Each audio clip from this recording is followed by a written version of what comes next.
ETF index mutual funds నేర్చుకుని stock మార్కెట్లో రాణించాలనుకుంటున్నారా? వెంటనే ఈ నెంబర్కి కాల్ చేయండి. నమస్తే, welcome back to Suman TV. Present మనతో పాటు ఉన్నారు అనలిస్ట్ మందర కృష్ణారెడ్డి గారు. నమస్తే సార్. నమస్తే అమ్మా. సార్, పోస్ట్ ఆఫీస్ స్కీమ్స్ గురించి మనం చాలా మాట్లాడుకున్నాం. ఆర్డి, రికరింగ్ డిపాజిట్ స్కీమ్ అనేసి ఇంకా చాలానే ఉన్నాయి. అంటే బ్యాంక్ స్కీమ్స్ తో పోలిస్తే పోస్ట్ ఆఫీస్ స్కీమ్స్ అనేవి ఇంట్రెస్ట్ ఎక్కువ వస్తుంది అనేసి. అయితే ఇప్పుడు టైం డిపాజిట్ టీడీ గురించి మాట్లాడుకుంటే సార్, అసలు ఆ వడ్డీ రేట్ ఎలా ఉంటుంది, అంటే టర్మ్స్ ఎలా ఉంటాయి, మెచ్యూరిటీ ఎలా ఉంది, ఇదంతా ఒకసారి. బ్యాంకు కన్నా పోస్ట్ ఆఫీస్ అన్ని విధాల మేలు అనేది మనం మొదటి నుంచి చెప్తున్నాం. కాబట్టి గ్రామీణ ప్రాంతంలో ఉండే వాళ్ళకు కూడా అందుబాటులో ఉండేది పోస్ట్ ఆఫీస్.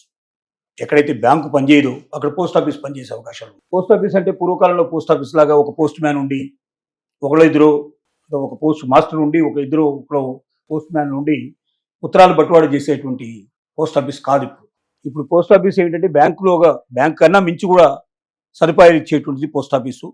బ్యాంకులో ఎలాగైతే కౌంటర్స్ అన్ని ఉంటాయో దీంట్లో కూడా కౌంటర్స్ ఓపెన్ చేశారు, కంప్యూటర్లు పెట్టేస్తారు, ఆన్లైన్ సిస్టమ్ పెట్టేశారు, ఆన్లైన్లో పేమెంట్ చేసుకోవచ్చు, ఆన్లైన్ లోపలనే మనం డబ్బులు తీసుకోవచ్చు, అన్ని రకాలు చేసేందుకు అవకాశాలు మనకు కల్పించారు. బ్యాంకులకి పోస్ట్ ఆఫీస్కి ఉన్న వ్యత్యాసం కూడా మనం చాలాసార్లు చెప్పుకుంటూ వస్తున్నాం.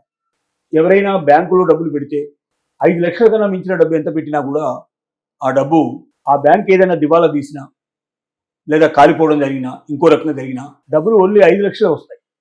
ఎంత పెట్టుబడి పెట్టినా, అంటే వాడు 50 లక్షలు దాచుకున్నా, ₹1,00,00,000 దాచుకున్నా వాడికి 5 లక్షలు తిరిగి వస్తాయి. ఎందుకంటే అంతవరకే ఇన్సూరెన్స్ ఉంటుంది ఒక వ్యక్తికి. కానీ పోస్ట్ ఆఫీస్లో అట్లా కాదు. పోస్ట్ ఆఫీస్ అనేది గవర్నమెంట్ ఆఫ్ ఇండియా నిర్వహించేటుంది. దీంట్లో ప్రైవేట్ వ్యక్తులకు సంబంధం లేదు. దీంట్లో ఎంత డబ్బు అయితే మనం పెట్టుకుంటామో ఏం జరిగినా మనకు సంబంధం లేదు. గవర్నమెంట్ మనకు అంత డబ్బు పే చేయాల్సిందే, వడ్డీతో సహా మనకు పే చేయాల్సిందే. ఎంత పెడితే అంత. కాబట్టి ఎంత పెడితే అంత, దానికి వడ్డీ ఎంత అయితే ఉంటే అంత ఇచ్చేయాల్సిందే. సో ఈ రకంగా గ్రామీణ ప్రాంతాల్లో కూడా అడుగడుగున ప్రతి ఊళ్ళో కనబడేటువంటి అవకాశం, అంటే ఎక్కడికో పోవాల్సిన అవసరం లేకుండా మన ఊళ్ళో మనమే డిపాజిట్ చేసుకునే పాసిబిలిటీస్ దీంట్లో ఉంటాయి. కాబట్టి రెండోది వడ్డీ రకంగా చూసుకున్నా కూడా బ్యాంకుల కన్నా ఎప్పుడు ఎక్కువ పర్సెంటేజ్ పోస్ట్ ఆఫీసులు పే చేస్తాయి. ఇప్పుడు పోస్ట్ ఆఫీసులో ఉన్న స్కీములలో ఒకటి టర్మ్ డిపాజిట్ స్కీమ్ అనేది ఒకటి చాలా ముఖ్యమైనది. టీడీ అంటున్నాం, దాన్ని టైం డిపాజిట్ అంటున్నాం, దాన్ని టర్మ్ డిపాజిట్ కూడా అంటారు. రెండు ఒకటే అయింది. అంటే ఇంత టైంకి ఇంత టర్మ్, 3 ఏళ్ళు 2 ఏళ్ళు దాన్ని టర్మ్ అంటాం మనం. టైం డిపాజిట్ అంటాం. దీంట్లో ఎంతైనా మనం పెట్టుకోవడానికి అవకాశం ఇచ్చారు. అయితే వడ్డీ విధానాలు వేరువేరుగా ఉన్నాయి. అంటే మనం 1 సంవత్సరం పెడితే 6.9% మనకు వస్తుంది. అదే ఒకవేళ 2 సంవత్సరాలు పెడితే 7% వస్తుంది. 3 సంవత్సరాలు పెడితే 7.1% వస్తుంది. అదే 5 సంవత్సరాలు పెడితే మనకు 7.5% వచ్చేస్తుంది. 7.5% రావడం అనేది మామూలు విషయం కాదు. బ్యాంకుల్లో మనకు అవకాశం లేదు. ఇలాగ ₹1,00,000 మనం బ్యాంకులో పెట్టినట్టయితే, మన పోస్ట్ ఆఫీస్లో టర్మ్ డిపాజిట్లో పెట్టినట్టయితే మనకు 5 సంవత్సరాల తర్వాత ₹1,44,000 చిల్లర మనకు వస్తుంది. అంటే 5 ఏళ్లలో ₹1,00,000 మీద ₹44,000 రావడం బ్యాంకులో మనకు సాధ్యం కాదు. కాబట్టి దీన్ని మళ్ళీ తిరిగి మనం డిపాజిట్ చేస్తే ₹1,44,000 డిపాజిట్ చేసినట్టయితే ఇంకో 5 ఏళ్లలో అది మనకు చాలా ఎక్కువైపోతుంది. దాదాపు 2 లక్షలు దాటిపోతుంది. 2 లక్షల చిల్లర వస్తుంది మనకు దాదాపు. అంటే ఈ రకంగా బ్యాంకుతో పోల్చినట్టయితే పోస్ట్ ఆఫీస్ లోపల ఎక్కువ వడ్డీ వచ్చే అవకాశం ఉంది, భద్రత ఎక్కువ ఉండే అవకాశం ఉంటుంది, మనకు అందుబాటులో ఉండే అవకాశం ఉంటుంది. ఎందుకంటే రూరల్ ఏరియా పాపులేషన్ ఎక్కువ కాబట్టి ఎక్కువ మందికి అందుబాటులో ఉండే అవకాశాలు ఉన్నాయి. కాబట్టి ఎవరైనా సరే డబ్బు పే చేసుకున్నప్పుడు, అంటే బ్యాంకులో పెట్టాలనుకున్నప్పుడు బ్యాంక్ కన్నా పోస్ట్ ఆఫీస్ మనకు బెటర్. ఎందుకంటే సిటీలో కూడా అన్ని ఏరియా లోపల పోస్ట్ ఆఫీసులు ఉంటాయి. మెయిన్ పోస్ట్ ఆఫీస్ దగ్గర నుంచి మొదలు పెడితే సబ్ పోస్ట్ ఆఫీసులు ఏరియాకి చొప్పున ఒక సబ్ పోస్ట్ ఆఫీస్ కంపల్సరీగా ఉంటుంది. మనకు అది కూడా వాకబుల్ డిస్టెన్స్లో ఎక్కువ ఉండే అవకాశాలు ఉంటాయి. అసలు పోస్ట్ ఆఫీస్ వైపు మనం చూడడం మానేసాం చాలా కాలం నుంచి.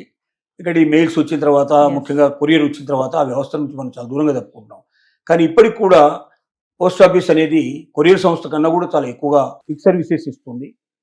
అయినా ఏంటంటే ప్రైవేట్ మీద మనకు ఉండే నమ్మకం, వాడు ఇంటికి వచ్చి తీసుకెళ్తాడు, అవసరం అయితే మనం ఫోన్ చేస్తే వస్తాడు, ఇట్లా రకరకాల ఆలోచనలతోటి మనం వాటిని దూరంగా పెట్టే ప్రయత్నం చేస్తున్నాం. కానీ పోస్ట్ ఆఫీస్ అనేది మనది, అంటే ప్రభుత్వానికి సంబంధించింది. ప్రభుత్వానికి ఎంత లాభం వస్తే అంత ప్రజలకు లాభం వచ్చినట్టే లెక్క. దానివల్ల సమాజానికి ఉపయోగపడే అవకాశాలు ఉంటాయి. కాబట్టి బ్యాంకులకు వెళ్ళి దాంట్లో ఈవెన్ మనకు నేషనలైజ్ బ్యాంక్స్లో కూడా 51% గవర్నమెంట్ సంబంధించినటువంటి హక్కు ఉంటుంది. మిగతా 49% ప్రైవేట్ వాళ్ళు ఉంటారు దాంట్లో.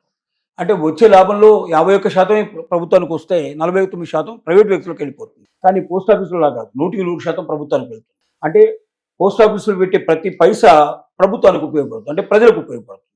తద్వారా దేశ అభివృద్ధిలో అది కూడా భాగం అవుతుంది. కాబట్టి మనం వీలైనంత వరకు మన దగ్గర డిపాజిట్ చేయదలుచుకున్నా, లేకపోతే మనం ఇంకేదైనా స్కీముల్లో జాయిన్ కాదలుచుకున్నా, లేక మామూలు డబ్బులు రొటేషన్లో పెట్టదలుచుకున్నా, మనకు వీలైనంత వరకు పోస్ట్ ఆఫీస్లో అకౌంట్ ఓపెన్ చేసుకుంటే అయ్యో మనం బ్యాంకులో లాగా ఆన్లైన్లో తీసుకునే అవకాశం లేదని చాలామంది భావిస్తున్నారు. ఇప్పుడు అట్లా ఏం లేదు.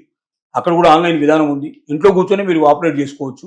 అట్లాంటి పరిస్థితులు చాలా మారాయి కాబట్టి ఒక్కసారి పోస్ట్ ఆఫీస్కి వెళ్ళండి. అక్కడ ఉన్న మొత్తం అవకాశాలు ఏమున్నాయో మొత్తం పరిశీలించి తద్వారా దాన్ని ఉపయోగించుకోవడానికి ప్రయత్నం చేస్తుందిగా ప్రతి ఒక్కరికి మనం విజ్ఞప్తి చేస్తాం. అంటే ఇంట్రెస్ట్ బాగానే వస్తుంది, సేఫ్ అండ్ సెక్యూరిటీ కూడా ఉందండి కంపేర్ టు బ్యాంక్ స్కీమ్స్ తో పోల్చుకుంటే.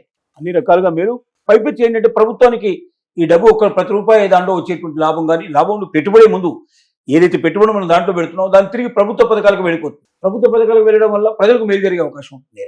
రోడ్లకి, డ్రైనేజీకి, వాటర్కి, లేకపోతే నీటిపారుదలకు సంబంధించిన పెద్ద పెద్ద ప్రాజెక్టులకి ఇట్లాంటి వాటన్నిటికీ వెళ్తుంది. వాటి వెళ్ళడం వల్ల ప్రజలకి సౌకర్యాలు పెరుగుతాయి, అవకాశాలు పెరుగుతాయి. కాబట్టి ప్రైవేటు వాడి చేతుల్లో డబ్బులు పెట్టి వాడికి లాభం సంపాదించి పెట్టడం వల్ల మనకు వచ్చే లాభం ఏం లేదు. ప్రభుత్వం ద్వారా మనం కూడా బెనిఫిట్ అవ్వడానికి ప్రయత్నం చేయడంలో ఒక దేశ పౌరుడిగా మన యొక్క విద్యుక్త ధర్మాన్ని మనం నెరవేర్చడానికి అవకాశాలు ఉంటాయి. Thank you.